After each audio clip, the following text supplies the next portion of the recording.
$1.75.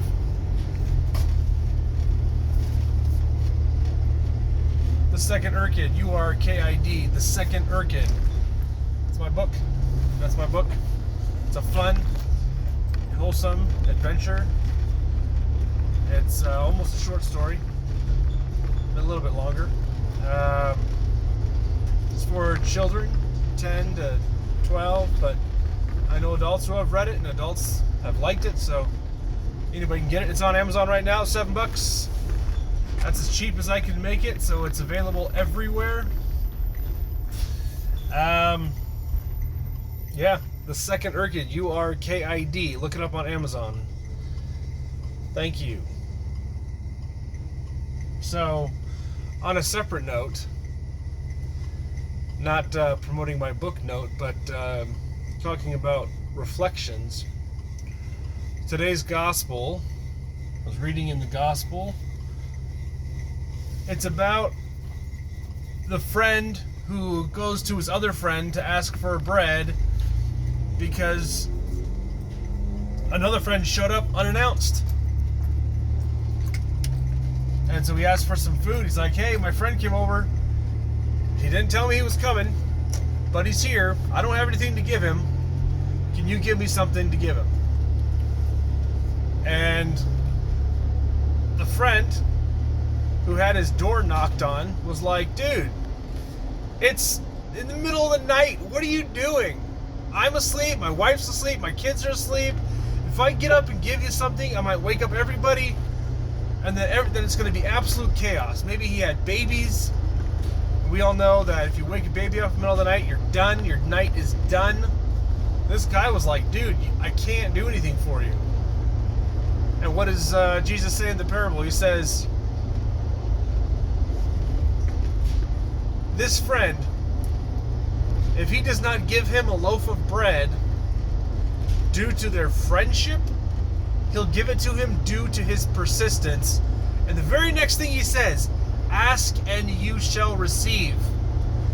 Which is so clearly saying that if you want to ask something of me, ask persistently.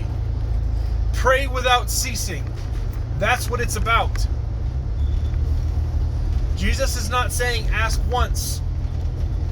He's saying ask continually.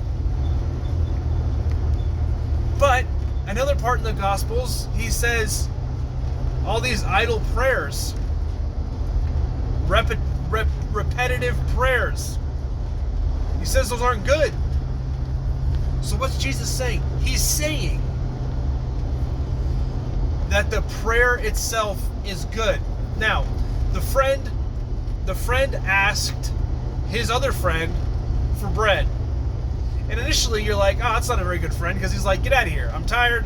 My family's sleeping. Go away. That's not a great friend. But then the more you think about it, you're like, yeah, that's a pretty normal friend. Like if my friend came up to me in the middle of the night and was like, hey, I got a friend here. I need some beer. Got any beer? I'd be like, dude, go to bed. Like, just stop. Don't be dumb. So that's kind of what I think this friend was doing.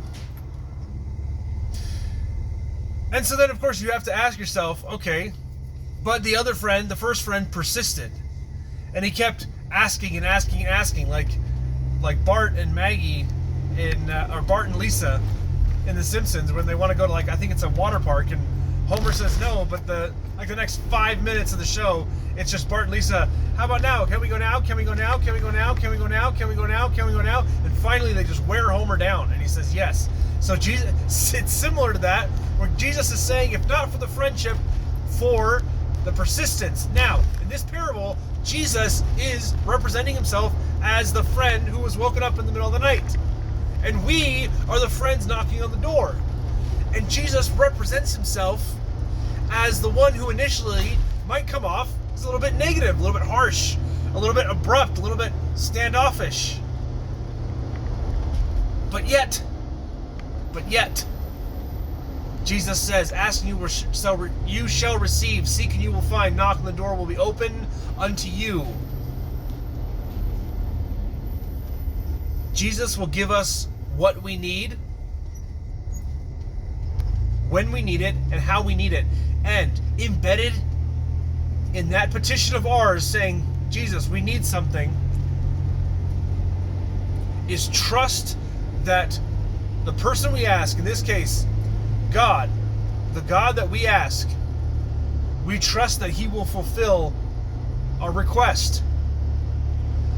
But in every request, there has to be an undertone of, if it's your will, let me have X, Y, or Z. If it's your will. Because if it's not, I don't want it. Which proves that Jesus only gives us what we need. Now, we might not think it's what we need. We might not think it's what we want. But how great is it when our wants align with our needs, and our needs align with what Jesus knows we need. Jesus knows what we need, and he's going to give it to us. Sometimes it's no. Sometimes the answer is no when we ask for something. But either way, we trust that he will give us what we need, but we still need to pray. He says we still need to pray. So what does that mean? That means the prayer itself is efficient. It is efficacious for us and expedient for us to pray whether we get what we are asking for or not. Why? Because prayer sanctifies. Prayer enlightens. And Jesus, we wake Jesus up and we say, Lord, we need something. Even if we're asking for somebody else, we need something. And Jesus will say no. And then we say, yes, we need it, we need it, we need it. And then Jesus will finally give us what we need, because we persisted in prayer. And in that persistence, we sanctified ourselves. And in that process of sanctification, we found out that Jesus was giving us what we needed all along.